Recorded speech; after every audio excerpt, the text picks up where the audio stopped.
अहम संतोष कुमार पाठकः ज्योतिष प्राध्यापकः जगदम्बा संस्कृत महाविद्यालय बाथो।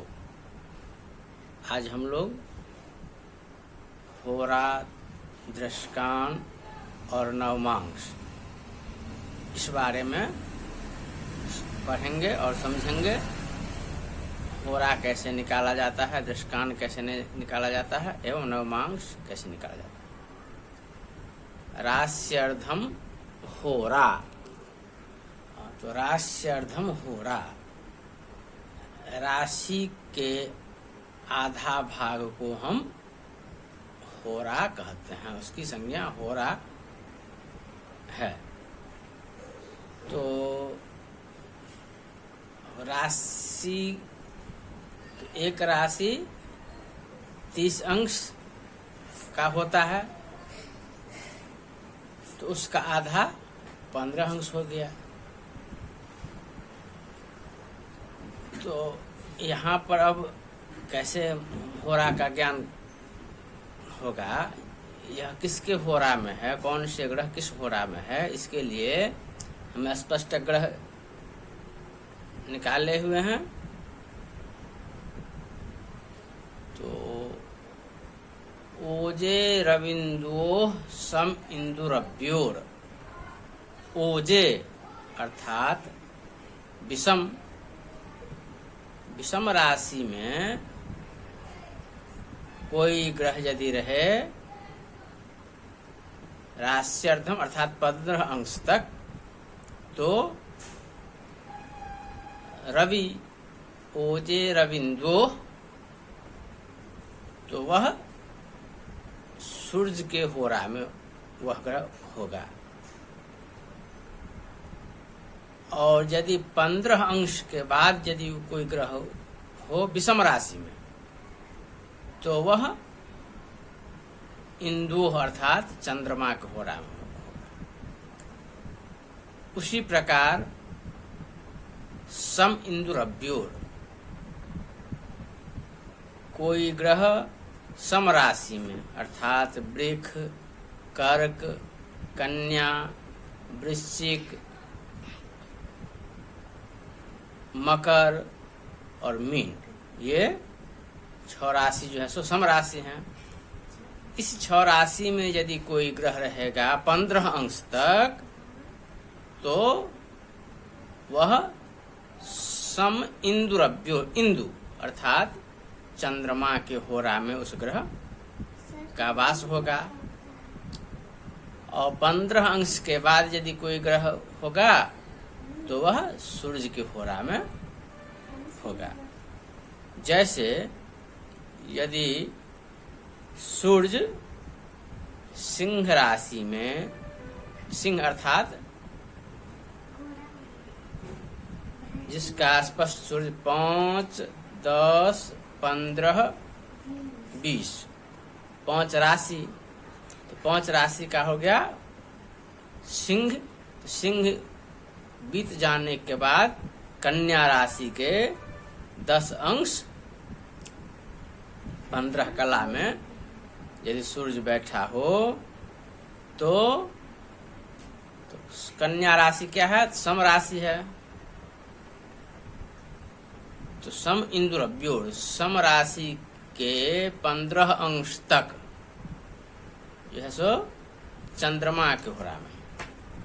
तो यहाँ पर सूर्य जो है चंद्र होरायाम, और यदि चंद्रमा स्पष्ट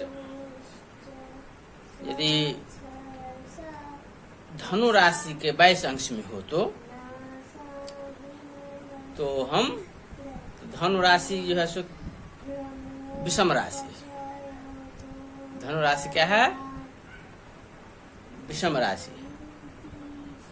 विषम राशि के 22 अंश में यदि होगा चंद्रमा है, तो ओजे रविंदो, ओजे अर्थात विषम राशि के 15 अंश तक सूर्य होरायाम, और 15 अंश के बाद चंद्र होरायाम, अर्थात चंद्रमा जो है सो स्वहोरायाम अपने ही घर में है तो चंद्र होरायाम।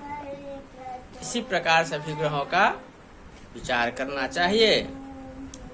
और अब हम चलते हैं दृष्टांत। अब हम दृष्टांत विचार, दृष्टांत का विचार कैसे करेंगे। दृष्टांत का अर्थ हो गया, जैसे होरा का अर्थ क्या हो गया, राश्यर्धम होरा, राशि के आधा भाग को हम होरा कहते हैं। उसी प्रकार दृष्टांत राशि के, एक राशि के का 3 भाग करेंगे, अर्थात 30 अंश को 3 भाग में रखेंगे करेंगे, तो 10 अंश हो गया। तो वही दृष्टांत का अर्थ हो गया राशि का 3 भाग, तीसरा भाग। तो राशि का तीसरा भाग क्या हो गया, 10 अंश। तो दृष्टानपा स्वेखु नवर्क्षनाथा। दृष्टांत में सम और विषम का विचार नहीं है।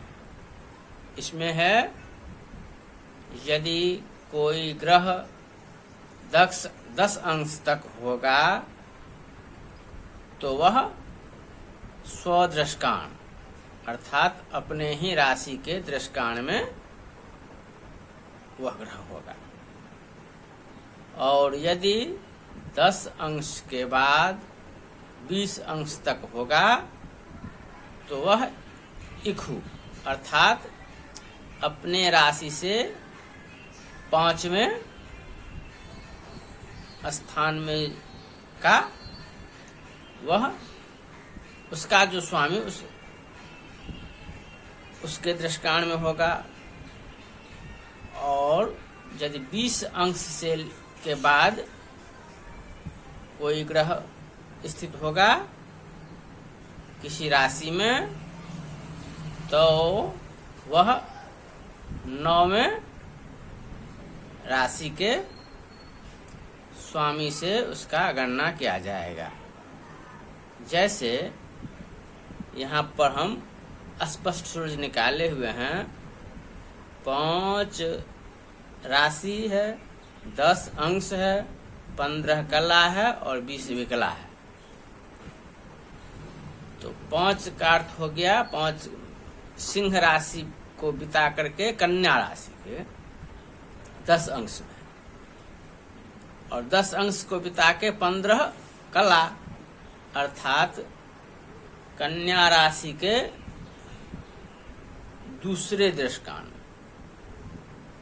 तो दृष्टानपा स्वेखु, यदि 10 अंश तक रहता तो वह सूर्य जो है कन्या राशि के दृष्टांत में, कन्या राशि के स्वामी बुध के दृष्टांत है।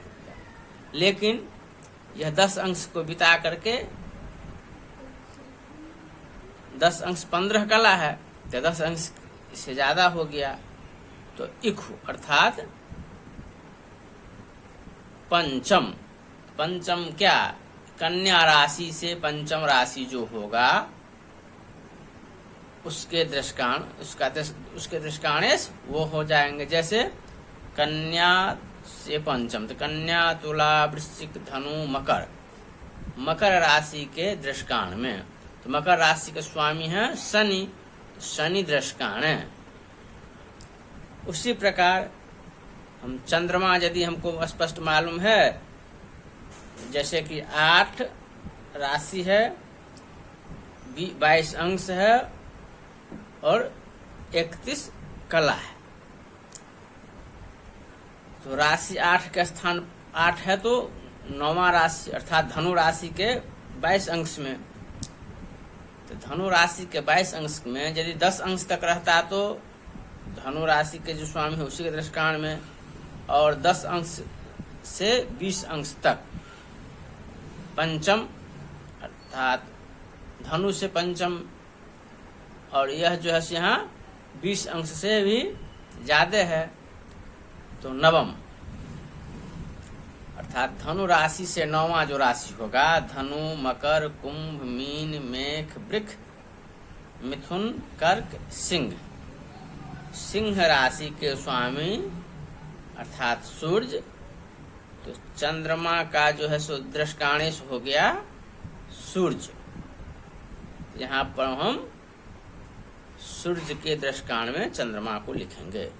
इसी प्रकार अन्य सभी ग्रह का विचार कर हम